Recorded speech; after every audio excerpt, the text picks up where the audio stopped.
拢有来食台南牛肉汤，应该拢有食过，大部分拢食过，啊是毋是拢爱温酱料？对。好，咱感觉这酱料，要安怎温较调味？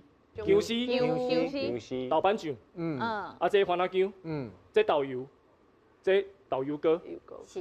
其实还有一个米酒啦，啊无伫画面，大家哪食哪听我讲吼。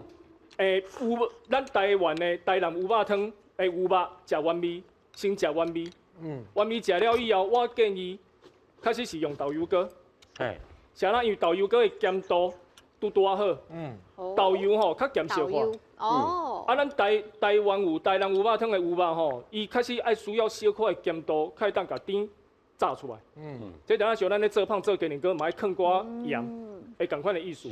当然，多甲少，大家因人而异，看口味。